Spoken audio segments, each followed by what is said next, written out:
Hello दोस्तों, welcome back to my channel. This is no regarding medication video. दोस्तों, आज मैं आपको बताने वाला हूँ लीवोफ्लोक्सासिन टैबलेट के बारे में कि इसका कब और कैसे यूज किया जाता है, इसकी dosage form, side effect, brand name और इसके कॉन्ट्राइंडिकेशन यानी इसे किस किस कंडीशन में नहीं लेनी चाहिए, जानेंगे पूरी डिटेल में। तो आप वीडियो के अंत तक बने रहिए और अगर आप मेरे चैनल पे नए हैं तो सब्सक्राइब वाले बटन पे क्लिक करके चैनल को सब्सक्राइब कर लें और बेल आइकॉन ज़रूर दबाएं ताकि जो भी वीडियो मैं अपलोड करूं उसका नोटिफिकेशन आपको सबसे पहले मिल जाए। दोस्तों, लीवोफ्लोक्सासिन एक ब्रॉड स्पेक्ट्रम फ्लोरोक्विनोलोन्स कैटेगरी की एंटीबायोटिक है जो कि ग्राम पॉजिटिव और ग्राम नेगेटिव बैक्टीरिया से होने वाले इन्फेक्शन को ठीक करने के लिए इसका उपयोग किया जाता है।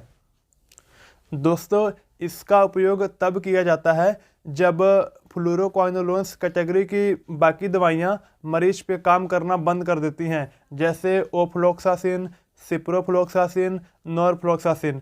तो इसके बाद लीवोफ्लोक्सासिन टैबलेट का उपयोग किया जाता है। दोस्तों, अब बात कर लेते हैं इसके डोसेज फॉर्म के बारे में। तो ये टैबलेट की फॉर्म में आता है 250 mg, 500 mg और 750 mg की स्ट्रेंथ में। इसके साथ साथ ये इन्फ्यूजन के फॉर्म में भी आता है, ईयर और आई ड्रॉप के फॉर्म में भी आता है और सिरप के फॉर्म में भी आता है। दोस्तों, अब जान लेते हैं इसके कुछ फेमस ब्रांड के बारे में कि आप इसे मार्केट में किस किस नाम से खरीद सकते हैं, जिसमें पहले नंबर पे है लीवोफ्लोक्स टैबलेट, दूसरे नंबर पे है लियोन टैबलेट, तीसरे नंबर पे है लेवोक्विन टैबलेट, चौथे नंबर पे है फाइनल टैबलेट और पाँचवें नंबर पे है लोजुप टैबलेट और छठे नंबर पे है एल्सिन टैबलेट। दोस्तों, अब बात कर लेते हैं इसके यूजेस के बारे में। तो इसका पहला यूज किया जाता है लंग्स के इन्फेक्शन में। दोस्तों, जैसे अगर लंग्स में किसी प्रकार का बैक्टीरियल इन्फेक्शन हो गया हो, जैसे निमोनिया हो गया हो, तो उसमें भी इसका उपयोग किया जाता है। निमोनिया एक तरह की बीमारी होती है, इसमें हमारे लंग्स में बैक्टीरिया की वजह से इन्फेक्शन हो जाते हैं और पेशेंट को लगातार खांसी आती है, छाती में दर्द होता है, बुखार आता है। इसके साथ साथ इसका उपयोग ब्रोंकाइटिस में भी किया जाता है। दोस्तों, इसमें क्या होता है, हमारे श्वास नली में बैक्टीरिया की वजह से इन्फ्लामेशन आ जाते हैं, जिसकी वजह से पेशेंट को सांस लेने में दिक्कत आती है और खांसी आती है और सर में भी दर्द होता है। इसके साथ साथ इसका उपयोग प्रोस्टेटाइटिस में भी किया जाता है। दोस्तों, ये एक तरह की बीमारी होती है जो पुरुषों में होती है। इसमें क्या होता है, उनके प्रोस्टेट ग्लैंड का साइज बढ़ जाता है, जिसकी वजह से वहाँ पे दर्द होता है। तो इसमें भी इसका उपयोग किया जाता है। दोस्तों, इसके साथ साथ इसका उपयोग साइनोटाइटिस में किया जाता है। इसमें क्या होती है, हमारे नाक में ब्लॉकेज आ जाती है, जिसकी वजह से नाक जाम हो जाता है या फिर कभी कभी नाक से पानी आने लगता है, छींकें आती हैं। तो इस तरह की बीमारी को ठीक करने के लिए भी इसका उपयोग किया जाता है। इसके साथ साथ इसका उपयोग यूटीआई इन्फेक्शन में भी किया जाता है, जिसको यूरिनरी ट्रैक्ट इन्फेक्शन बोलते हैं। इसमें क्या होता है, मरीज को पेशाब करते वक्त पेशाब में दर्द होता है, पेशाब में जलन होती है और कभी कभी पेशाब रुक रुक के भी आता है।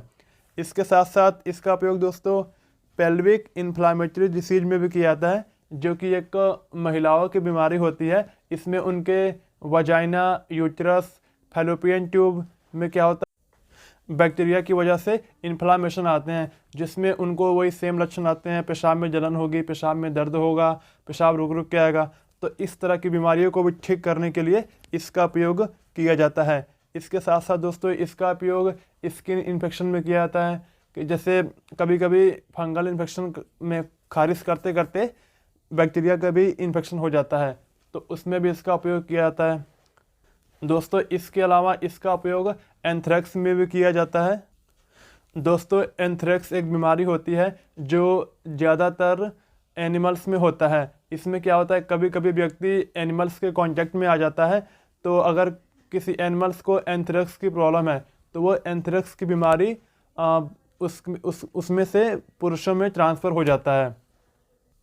दोस्तों, एंथ्रेक्स के जो लक्षण होते हैं वो अलग अलग होते हैं। जैसे मान लो अगर आदमी को स्किन के थ्रू एंथ्रेक्स हुआ है तो उनके स्किन पे अल्सर आ जाते हैं, वहाँ पे स्वेलिंग आ जाती है। अगर किसी आदमी को इन्हेलेशन के थ्रू एंथ्रेक्स हुआ है तो उनको वॉमिटिंग हो सकती है, पेट खराब हो सकता है, बुखार आ सकता है।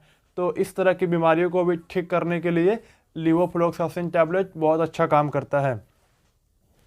दोस्तों अब बात कर लेते हैं इसके डोज के बारे में। तो इसकी डोज 8 mg या 16 mg पर kg पर डे के हिसाब से होता है, लेकिन डॉक्टर इसको अलग अलग बीमारियों में अलग अलग तरीके से यूज करते हैं। तो मैं आपको इसका नॉर्मल डोज बता दे रहा हूँ। जैसे अगर 250 mg की टैबलेट है तो आप उसको दिन में 3 टाइम ले सकते हैं। अगर 500 mg की टैबलेट है तो आप उसको दिन में 2 टाइम ले सकते हैं, सुबह शाम। अगर 750 mg की टैबलेट है तो आप दिन में उसको एक बार ले सकते हैं। दोस्तों वैसे तो इसकी ड्यूरेशन 7 से 10 दिन की होती है, लेकिन बीमारी के हिसाब से इससे ज़्यादा भी हो सकती है।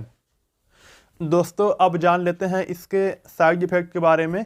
तो इसे लेने के बाद आपका जी मिचला सकता है, उल्टी आ सकती है, मांसपेशियों में दर्द हो सकता है, हार्ट बीट बढ़ सकते हैं, चक्कर आ सकते हैं और सर में भी दर्द हो सकता है। दोस्तों अब बात कर लेते हैं इसके कॉन्ट्राइंडिकेशन के बारे में कि आप इसे किस किस कंडीशन में नहीं ले सकते। तो जिनको फ्लोरोक्विनोलोन्स कैटेगरी वाली दवाई से एलर्जी है उनको इस टैबलेट का उपयोग नहीं करना चाहिए, या फिर जिनको मिर्गी के दौरे पड़ते हैं उनको भी इस टैबलेट का उपयोग नहीं करना चाहिए। इसके साथ साथ जिनको हार्ट की प्रॉब्लम है उनको भी इस टैबलेट का उपयोग नहीं करना चाहिए। बाकी जो महिलाएं प्रेग्नेंट हैं उनको भी इस टैबलेट का उपयोग नहीं करना चाहिए। बाकी जो बच्चों को दूध पिलाती हैं तो वो इस टैबलेट का उपयोग कर सकती हैं, क्योंकि ये बच्चों को नुकसान नहीं करता है।